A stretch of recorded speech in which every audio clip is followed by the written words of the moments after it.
மரியாதைக்கும் உரிய கொங்கு மண்டலத்தின் தளபதி எதிர்க்கட்சி கொறடா முன்னாள் அமைச்சர் அன்புக்குரிய அண்ணன் திரு SP வேலுமணி அவர்களுக்கும், வடக்கு சட்டமன்ற தொகுதியினுடைய MLA, தெற்கு தொகுதியினுடைய வேட்பாளர் திரு அம்மன் அர்ஜுனன் அவர்களுக்கும், பாரதிய ஜனதா கட்சியினுடைய மாவட்ட தலைவர் திரு ரமேஷ்குமார் அவர்களுக்கும், வடக்கு சட்டமன்ற தொகுதியினுடைய அதிமுக பொறுப்பாளர் அன்பு தம்பி திரு சந்திரசேகர் அவர்களுக்கும், மற்றும் கூட்டணி கட்சியில் இருக்கின்ற அத்தனை சகோதரர்களுக்கும் சகோதரிகளுக்கும், செயலாளர்கள், கிளைக்கழக செயலாளர்கள், துணை அமைப்பினுடைய நிர்வாகிகள், எங்கள் கட்சியினுடைய மாவட்ட நிர்வாகிகள், மாநில நிர்வாகிகள், மண்டல் நிர்வாகிகள், கலந்து கொண்டிருக்கின்ற அத்தனை நிர்வாகிகளுக்கும் என்னுடைய வணக்கம்.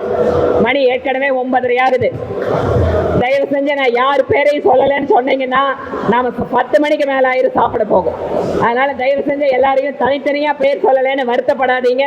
நேரத்தின் அருமை கருதி அத்தனை பேருக்கும் என்னுடைய வணக்கத்தை சொல்லி துவங்குகிறேன். 3 விஷயம் தான் சொல்ல போறேங்க. ஒன்று, தமிழகத்தினுடைய வளர்ச்சி வேண்டும் என்றால் மத்தியிலே பாரத பிரதமர் மோடி அவர்களுடன் இணைந்து தமிழகத்தினுடைய ஆட்சி இருக்க வேண்டும் என்பதை நாம் உறுதி செய்ய வேண்டும். ஒரே ஒரு சின்ன உதாரணம் சொல்றேன். கடந்த 5 ஆண்டுகளாக அத்தனை பேருக்கும் நல்ல வீடு கட்டி தர வேண்டும் என்று பிரதமர் நினைத்தார். அனைவருக்கும் வீடு திட்டம் இந்த 5 வருஷத்துல கோயம்புத்தூர்ல 1 வருஷத்துல கூட அனைவருக்கும் வீடு திட்டம் இங்க அமல்படுத்த கிடையாது. எத்தனை ஏழை பாளைங்க சொந்தமா ஒரு வீடு இல்லையா நம்ம எதிர்பார்த்துட்டு இருக்காங்க. ஆனால் திமுக அரசு ஒரு திட்டத்தில் ஒரு வீடு கூட இந்த 5 வருட காலத்தில் கட்டியது கிடையாது. இரண்டாவது, விஸ்வகர்மா யோஜனா, விஸ்வகர்மா சமுதாய மக்களுக்காக மத்திய அரசு கொண்டு வந்த திட்டத்தை முடக்கி வைத்திருப்பது இந்த திமுக அரசு. இதனால் கோவை மாவட்டத்தில் மட்டும் லட்சக்கணக்கான விஸ்வகர்மா சமுதாய மக்கள் பாதிக்கப்பட்டிருக்கிறார். இதெல்லாம் ஒரு சில உதாரணங்கள் நான் சொல்றேன். திமுக அரசு அவர்களுடைய அரசியலுக்காக மத்தியிலே இருக்கின்ற அரசுக்கு எதிராக, மோடி அவர்களுக்கு எதிராக அவர்களுடைய அரசியலுக்காக செயல்படுகின்ற காரணத்தினால் தமிழகத்தினுடைய வளர்ச்சியும் கொங்கு மண்டலத்தினுடைய வளர்ச்சியும் பாதிக்கப்பட்டிருக்கிறது. இரண்டாவது விஷயம், ஏன் திமுக அரசு அகற்றப்பட வேண்டும்? 5 வருட காலம் நம்ம ஆட்சியை பார்த்திருக்கோம். வளர்ச்சி யாருக்கு வளர்ச்சி? ஒரு குடும்பத்தினுடைய வளர்ச்சி. தன்னுடைய மகனை துணை முதலமைச்சராக்க வேண்டும் என்பதற்காக ஒட்டுமொத்த தமிழகத்தினுடைய வளர்ச்சியை அடகு வைத்திருப்பது திரு ஸ்டாலின் அவர்கள். தன்னோட ஒரு குடும்பம், தன்னோட மகன், தன்னோட குடும்பத்தில் இருக்கக்கூடிய சகோதர சகோதரிகள் அத்தனை பேருக்கும் ஆட்சி அதிகாரம் வேண்டும் என்பதற்காக தமிழகத்தினுடைய அரசியல் கலாச்சாரத்தை கெடுத்து நம்முடைய அரசியலமைப்பு சட்டம் கொடுக்கின்ற எத்தனையோ வாய்ப்புகளை மறுத்திருக்கக்கூடிய இந்த திமுக ஆட்சி அந்த ஒரு காரணத்துக்காக மட்டும் இல்ல. இன்று கோயம்புத்தூரை எடுத்துக்கொண்டால் இந்திய அளவிலே பெண்களுக்கு பாதுகாப்பான நகரம். எப்போ? 7 வருஷத்துக்கு முன்னாடி. இன்றைக்கு கோயம்புத்தூர்ல இருக்கின்ற சகோதர சகோதரிகள் நம்ம வீட்டை பெண் குழந்தைய வெளியில அனுப்பிச்சிட்டு வீட்டுக்கு வருமா வராதான்னு பயத்தோட உட்கார்ந்து இருக்கிற நிலைமையை இன்று தமிழகம் முழுவதும் திமுக அரசு உருவாக்கி இருக்கிறது. 5000 ரூபாய் கொடுத்தா பெண்கள் மறந்துடுவான்னு நினைக்கிறாங்க. திரு ஸ்டாலின் அவர்களே, நீங்கள் லட்ச லட்சமாக கொட்டி கொடுத்தாலும் இந்த முறை எங்கள் சகோதரிகள் உங்களை வீட்டுக்கு அனுப்ப தயாராக இருக்கிறார். எல்லா இடத்திலும் போதை, எந்த இடத்திலையும் ட்ரக் இல்லாத இடமே கிடையாது. காலேஜ், ஸ்கூலு, சின்ன சின்ன குழந்தைங்க போதையில அவங்க தன்னிலை மறந்து இருப்பதை பார்க்கும் போது தாயாக நான் பரிதவிக்கிறேன். அடுத்த 20 வருஷம் கழிச்சு தமிழகத்தினுடைய இளைஞர்களுடைய நிலையை நினைச்சு பாருங்கள். திமுக ஆட்சி தொடரும் என்றால் நம்முடைய தமிழகத்தினுடைய இளைஞர்கள் எதிர்காலத்தை நாம் மறந்துவிட வேண்டும். இப்படிப்பட்ட ஒரு ஆட்சியை நாம் வீட்டுக்கு அனுப்ப வேண்டும். அது மட்டுமல்ல, இன்று திராவிட முன்னேற்ற கழகத்தில் இருக்கக்கூடிய அந்த நிர்வாகிகள் கொலை கேஸ் ஆகட்டும், கொள்ள கேஸ் ஆகட்டும், பெண்கள் மீதான பாலியல் வழக்காகட்டும், போதை வழக்குகள் ஆகட்டும், முக்கியமான நபர் யாருன்னு பாத்தீங்கன்னா திமுக கட்சிக்காரங்க. எங்க சுத்தி வருதுன்னு பாத்தீங்கன்னா திமுக காரங்க கிட்டதான் அது போய் நிக்குது. ஆக அரசாங்கத்தின் ஆதரவு இல்லாமல், ஒரு ஆளும் கட்சியின் ஆதரவு இல்லாமல் இத்தனை தைரியம் திமுக காரங்களுக்கு எப்படி வந்திருக்கிறது? இதை நாம் புரிந்து கொள்ள வேண்டும். மூன்றாவது விஷயம், ஒரு சட்டமன்ற உறுப்பினராக கடந்த 5 ஆண்டு காலம் அரசாங்கம் கொடுக்கின்ற பணத்தை தாண்டி எந்த இடத்தில் என்ன தேவை இருக்கிறதோ அதை எங்கள் மத்தியிலே இருக்கின்ற அமைச்சர்கள் வாயிலாக, பல்வேறு அரசு துறை நிறுவனங்கள் வாயிலாக ஆயிரக்கணக்கான நபர்களுக்கு பலன் கொடுக்கின்ற திட்டங்களாக தெற்கு தொகுதியில் நாங்கள் உருவாக்கி இருக்கிறோம்.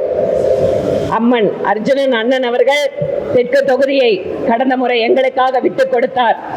அவர் செய்த அத்தனை நல்ல பணிகளும் எங்களுக்கு உதவியாக இருந்தது தேர்தலிலே வெற்றி பெறுவதற்கு. அதே போல அன்பு அண்ணனுக்கு நானும் சொல்கிறேன், ஆயிரக்கணக்கான தாய்மார்கள் அவர்களுடைய குழந்தைகளுக்கு பால் வழங்குகின்ற திட்டத்தை நாங்கள் தெற்கு தொகுதியில் வைத்திருக்கிறோம். பச்சிளம் குழந்தைகள் எல்லாம் ஒவ்வொரு நாளும் பசும்பாலை கொடுத்துவிட்டு நிச்சயமாக அந்த பாலுக்கு நன்றியோடு இருப்பார்கள். இளம் பெண்களுக்கெல்லாம் மாசத்துக்கு 4000 பெண்களுக்கு சானிட்டரி பேட் கொடுக்கிறோம், வீட்டுக்கே கொண்டு போய் கொடுக்கிறோம். தந்தை இல்லாத பெண் குழந்தைகள் 5 வருஷ காலம் மோடியின் மகள் என்ற திட்டத்தில் தத்தெடுத்து அவர்களுக்கு வருஷம் 10,000 ரூபாய் உதவி பண்ணிட்டு இருக்கோம்.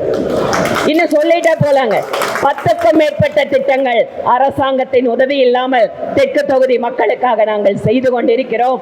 வடக்கு தொகுதி மக்களும் இப்போது எங்களுடைய குடும்பத்திலே புதிதாக இணைகிறார்கள். வடக்கு தொகுதி மக்களுக்கு என்னுடைய தரப்பிலே, எங்கள் கட்சியின் தரப்பிலே சொல்வதென்றால், நாம் தேசிய ஜனநாயக கூட்டணியின் ஒரு அங்கமாக இருக்கிறோம். அண்ணா திராவிட முன்னேற்ற கழகத்தினுடைய தலைமையிலே தேசிய ஜனநாயக கூட்டணி 200க்கும் மேற்பட்ட இடங்களில் வெற்றி பெற்று நம்முடைய அண்ணன் திரு எடப்பாடி அவர்கள் முதலமைச்சராக பதவி ஏற்கத்தான் போகிறார். கரூரில் இருந்து ஒரு இறக்குமதி அனுப்பிச்சிருக்காங்க திமுக. எப்படிப்பட்ட இறக்குமதி? அது 10 ரூபாய் இல்லைங்க, 10 தலை ராவணன் மாதிரி. பின்னால கிரிமினல் பேக்ரவுண்டு, ஊழல் வழக்கு, ஜெயிலு, அங்க இருக்கக்கூடிய அராஜகம். கரூர்ல மணல் கடத்தல அதிகமா இன்னைக்கு இருப்பது செந்தில் பாலாஜியினுடைய ஆட்கள். இன்னைக்கு கரூரோட ஆத்த முடிச்சுட்டு நம்ம நொய்யல் ஆத்து பக்கம் வந்திருக்காங்க கரூர்காரங்க. அதை மட்டும் மனசுல வச்சுக்கோங்க. கோயம்புத்தூர்காரங்க ரொம்ப பண்பானவங்க, ரொம்ப மரியாதையானவங்க, அமைதியை விரும்பக்கூடிய மக்கள். இந்த ஊரை கெடுக்கிறதுக்காக ஸ்டாலின் அவர்கள் ஒரு கரூர் இறக்குமதி இங்க கொண்டு வந்து கொடுக்கிறார். அது எப்படிப்பட்ட ஆளு?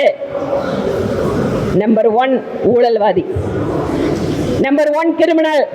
இதெல்லாம் சொல்றது நாங்க இல்லைங்க, திரு ஸ்டாலின் அவர்கள் சில ஆண்டுகளுக்கு முன்பாக இங்க இறக்குமதி பண்ண தலைவர் பத்தி பேசின பேச்சு. இன்னைக்கு அவர் என்ன ஆயிட்டாரு? தியாகி ஆயிட்டார். எப்படி தியாகி ஆனாரு? முதல் குடும்பத்துக்கு எப்படியெல்லாம் வசூல் பண்ணி கொடுக்கலாங்கிறதுல தியாகி ஆயிருக்கார். அதனால் முதல் குடும்பத்திற்கு வசூல் மன்னனாக இருக்கின்ற அந்த கரூர் முன்னாள் அமைச்சர் அவரை கொங்கு மண்டலம் திரும்பி பார்த்து கரூருக்கு ஓட வைக்கிற அளவுக்கு நம்முடைய வெற்றி இருக்க வேண்டும். கொங்கு மண்டலம் அண்ணா திராவிட முன்னேற்ற கழகம், பாஜக கட்சிகள், மக்களுக்கு சேவைகள் வாயிலாக வலுப்பெற்ற இயக்கங்கள் இருக்கின்ற இடம். இங்க இருக்கின்ற இந்த கட்சியினுடைய தலைவர்கள் அடிமட்ட தொண்டர்கள் இருந்து மக்களுடைய நன்மைக்காக உழைத்துக் கொண்டிருக்கக்கூடிய அண்ணா திராவிட முன்னேற்ற கழகத்தின் தொண்டர்களும் பாரதிய ஜனதா கட்சி மற்றும் கூட்டணி கட்சியினுடைய தொண்டர்களும் ஒரு விஷயத்தில் உறுதியாக இருக்கிறார்கள். கடந்த முறை 21 அண்ணன் எஸ்பி வேலுமணி அவர்களுடைய தலைமையிலே 10க்கு 10. இந்த முறை அண்ணன் 21 தொகுதிக்கு பொறுப்பாளர்.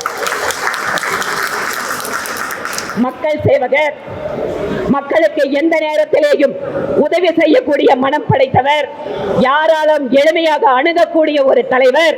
எல்லாவற்றிற்கும் மேலாக அண்ணா திராவிட முன்னேற்ற கழகத்தினுடைய அடிமட்ட தொண்டர்களில் இருந்து உயர்மட்ட தலைவர்கள் வரை அத்தனை பேராலும் அன்போடு அணுகப்படுகின்ற அண்ணன் எஸ்பி வேலுமணி அவர்கள் 21 தொகுதிகளிலும் வெற்றி பெறுவார். வடக்கு சட்டமன்ற தொகுதியினுடைய கழகத்தினுடைய கூட்டணி கட்சிகளுடைய அத்தனை சகோதர சகோதரிகளுக்கும் பாரதிய ஜனதா கட்சி வேட்பாளர் என்கின்ற முறையிலே இங்கு நாம் சட்டப்பேரவைக்கு நீங்கள் ஒரு எம்எல்ஏவை மட்டுமல்ல, மத்திய அரசாங்கத்தில் இருக்கின்ற பல்வேறு அமைச்சர்களுடைய நல்ல நட்புறவு இருக்கின்ற காரணத்தால் எத்தனையோ திட்டங்களை கோவைக்கு என்னால் கொண்டு வர முடியும், பாரதிய ஜனதா கட்சியால் கொண்டு வர முடியும். 2014 இருந்து தொடர்ச்சியாக கொங்கு மண்டலத்தினுடைய பல்வேறு பிரச்சனைகளுக்கு நேரடியாக மத்திய அரசாங்கத்தினுடைய உதவியை பெற்றிருக்கிறோம். அது ராணுவ தளவாட உற்பத்தி மையமாக இருந்தாலும் சரி, சிறு குறு தொழில் நிறுவனங்களுக்கான கடனுதவி திட்டமாக இருந்தாலும் சரி, விமான நிலைய விரிவாக்கத்திலே இப்போது நேரடியாக விமானத்துறை அமைச்சரை இங்கு கொண்டு வந்து அடிக்கல் நாட்ட வைத்திருக்கிறோம். இன்று பல்வேறு வளர்ச்சி திட்டங்களை சொல்லிக்கொண்டே போகலாம். அதனால் இந்த மாவட்டத்தில் தேசிய ஜனநாயக கூட்டணி வெற்றி என்பது உறுதியான ஒரு முடிவான விஷயம். இங்கு இருக்கக்கூடிய அத்தனை சகோதர சகோதரிகளும் நம்முடைய இந்த 15 நாட்களுக்குள்ளாக ஒவ்வொரு வீட்டிற்கும் சென்று ஏன் திமுகவை வீட்டுக்கு அனுப்ப வேண்டும் என்ற செய்தியை சொல்ல வேண்டும். ஒவ்வொரு சகோதரிகளுக்கும் தாய்மார்களுக்கும் திமுக மீண்டும் ஆட்சிக்கு வந்தால் நம்முடைய குழந்தைகளை பள்ளிக்கோ கல்லூரிக்கோ வேலைக்கோ அனுப்ப முடியாது என்கின்ற தகவலை நாம் சொல்ல வேண்டும். இங்கிருக்கின்ற இளைஞர்களுக்கு உங்களுடைய எதிர்காலம் மொத்தமாக சூன்யமாய்விடும் என்கின்ற தகவலை சொல்ல வேண்டும். ஆக வளர்ச்சியின் பக்கம் தமிழகம் போக வேண்டும் என்றால், ஒரு குடும்பத்தினுடைய ஆட்சியை முடிவு கட்ட வேண்டும் என்றால் நாம் அத்தனை பேரும் கடுமையாக உழைத்து அத்தனை கூட்டணி கட்சியினுடைய வேட்பாளர்களோடு நாம் இணைந்து வெற்றி பெறுவோம் என கூறிக்கொண்டு இந்த நிகழ்ச்சியில் கலந்து கொண்டிருக்கக்கூடிய உங்கள் ஒவ்வொருவருக்கும் ஊடக நண்பர்கள் உள்ளிட்ட அத்தனை பேருக்கும் என்னுடைய மனப்பூர்வமான நன்றியை தெரிவித்துக் கொண்டு விடைபெறுகிறேன். நன்றி, வணக்கம்.